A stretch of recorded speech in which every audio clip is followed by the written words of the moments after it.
রমজানের সময়সূচি ক্যালেন্ডারে রোজার নিয়ত সাহরি ইফতারের কিছু দোয়া দেওয়া থাকে, সেগুলো কি পড়া যাবে?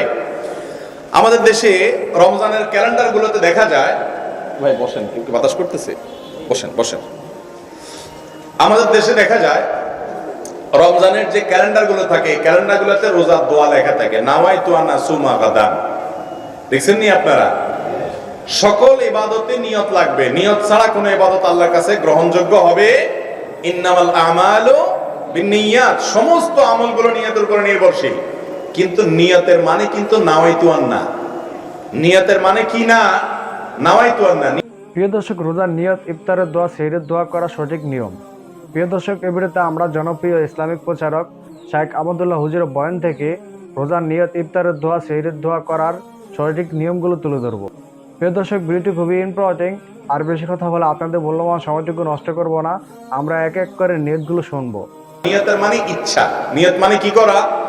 আপনারা মুখে বলেন না যে আমার এবার হজে যাওয়ার নিয়ত আছে, বলে না? এই যে নিয়ত আছে মানে কি নাওয়াইতু আন পড়ছেন আপনি? নাওয়াইতু আন আযহাবা ইলাল হজ, এরকম কোনো কিছু বলছেন আপনি মুখে? আপনি মনে প্রতিজ্ঞা করছেন, টাকা পয়সা জমা টমা দিয়েছেন, তার মানে আপনার মনে ইচ্ছা আছে আপনি কি করবেন এবার হজে। ওই মনের ইচ্ছাটাকেই বলা হয় নিয়ত। মনের ইচ্ছাটাকে কি বলে? আপনি আগামীকাল রোজা রাখবেন বা আজকের দিনে আপনি রোজা আছেন, এই মর্মে আপনি নিয়ত করছেন, বাস এটাই আপনার নিয়ত। মনে যে ইচ্ছা আছে এটাই কি? মুখে আলাদা উচ্চারণ করাটা এটা নিয়ত নয়।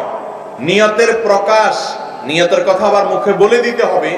সকল ইবাদতে, সকল আমলে এরকম কোনো কথা হাদিসে আসে নাই। অতএব নিয়ত করা ফরজ, নিয়ত বলাটা কি না ফরজ না। রমজান মাসে রোজা রাখার জন্য নিয়ত জরুরি। নিয়তটার মানে কি? আপনার মনে ইচ্ছা আছে যে আমি ভোর রাত্রে উঠবো, সারি খাবো, কালকে রোজা রাখবো, বাস এই যে মনে ইচ্ছা আছে এটাই নিয়ত আছে, বাস হয়ে গেছে। মুখে আর নাওয়াইতু আন পড়ার প্রয়োজন নাই। রোজা রাখার জন্য নাওয়াইতু আন পড়ার কথা না কোনো হাদিসে আছে, না কোরআনে আছে, না রাসূল আকরাম সাল্লাল্লাহু আলাইহি সাল্লাম এরকম কোন নাওয়াইতু আন পড়েছেন, না সাহাবীরা করেছেন। ইবাদতের ক্ষেত্রে কোরআন এবং হাদিসে যদি কোনো কিছু না থাকে তাহলে সেটা ক্যালেন্ডারে থাকলেও আমরা নিব না। এই জন্য দেখবেন ক্যালেন্ডারে এই নাওয়াইতু আনের শেষে কোনো হাদিসের কিতাবের নাম লেখা নাই যে বুখারী শরীফ, মুসলিম শরীফ, আবু দাউদ শরীফ, নাসাই শরীফ, এরকম কিছু লেখা আছে না? দেখিয়ে নাই। কারণ হলো এটার কোনো কি নাই, ভিত্তি নাই। কিন্তু আমরা মনে করি নাওয়াইতু আন না পড়লে কি হবে না, রোজা হবে। এটা আমাদের ভুল ধারণা। অতএব এটা থেকে আমাদেরকে বেঁচে থাকার চেষ্টা করতে হবে। ইসলামের নামে কোনো কিছুকে যদি আপনি আবশ্যক বানিয়ে নেন, ইবাদতের সিস্টেম বানিয়ে নেন, অথচ ইসলাম সেটা নির্দেশ না করে, তাহলে এটা পরিত্যাজ্য হবে। বিদায় রোজার নিয়ত আমরা অন্তরে ইচ্ছা করব, অন্তরে সংকল্প করব, সেটাই নিয়ত। মুখে আর নাওয়াইতু আন পড়ার প্রয়োজন নাই। এটাকে আবশ্যক মনে করলে, রোজার জন্য জরুরি মনে করলে বেদাত হবে। কি হবে? বেদাত হবে। ইসলামের নামে বানানো জিনিস তৈরি করা, এটা খুব জঘন্য অপরাধ হয়। আল্লাহ আমাদেরকে বাঁচার তৌফিক দান করুন।